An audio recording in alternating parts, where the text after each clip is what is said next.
ሳልናገረው ቀርቼ በውስጤ ከሚታፈን ተናግሬው ልገላገል ስም አጠራር የበደለን ሰዎች ነን። ጥጥን አብቅለው ነድፈው አባዝተው አክርረው የሰሩልንን ቱባ ነዶውን የሚያለብሱንን የዶርዜ ማህበረሰብን ሸማኔ ብለን ስንጠራ የነጮቹ ሲሆን ግን በፋሽኑ ዓለም ፋሽን ዲዛይነር የጋርመንቱ ኢንዱስትሪ ፈርጦች እንላለን። ዲዛይን እውነት ለመናገር ከዶርሴ ማህበረሰብ እንዲሁም ከኢትዮጵያን ጥበብ አልባሾች የሚበልጥ ኑሮ ነው። የምርሃነ ክርስቶስን ላሊበላን የገነቡ አባቶቻችን ዛሬም ግንበኛ ነው የምንላቸው።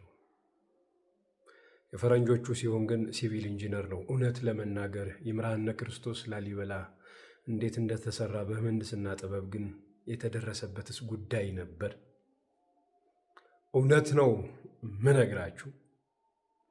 አፈርን አቅልጦ ብረት ሰርቶ አሳርሶ ያስበላንን ነገስታትን ዘውድን ብር አልማዝ ወርቁን ሳይቀር አቅልጦ በጥበብ ሰርቶ ዘውድ የደፋልንን ቀጥቃጭ እያልን አረ የነሱስ ደግሞ የባሰ ነው። እንዲጋረዱ ተደብቀው እንዲቀሩ እኒማ ቡዳ ናቸው አላልንም ነበር? የነሱ ሲሆን ግን መካኒካል ኢንጂነሪንግ ነው። ይሄው በእናንተ ዘመን የተገለጥኩት እኔም የኛ ሲሆን ስርማሽ ቅጠል በጣሽ፣ ከነሱ ሲመጣ ግን ሳይንቲስት እና ምን ልላችሁ ፈልጌ መሰላችሁ?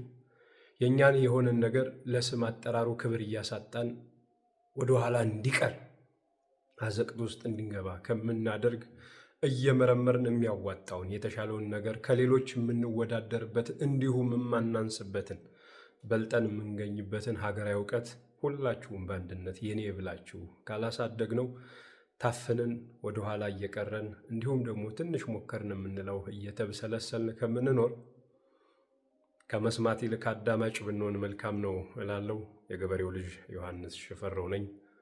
ሰሚ ሁሉም ጆሮ ያለው ይሰማል፣ ግን ሕሊናና ልቦና ያለው ያደምጣልና አድማጭ እንሁን እላችኋለሁ። ሰላሙ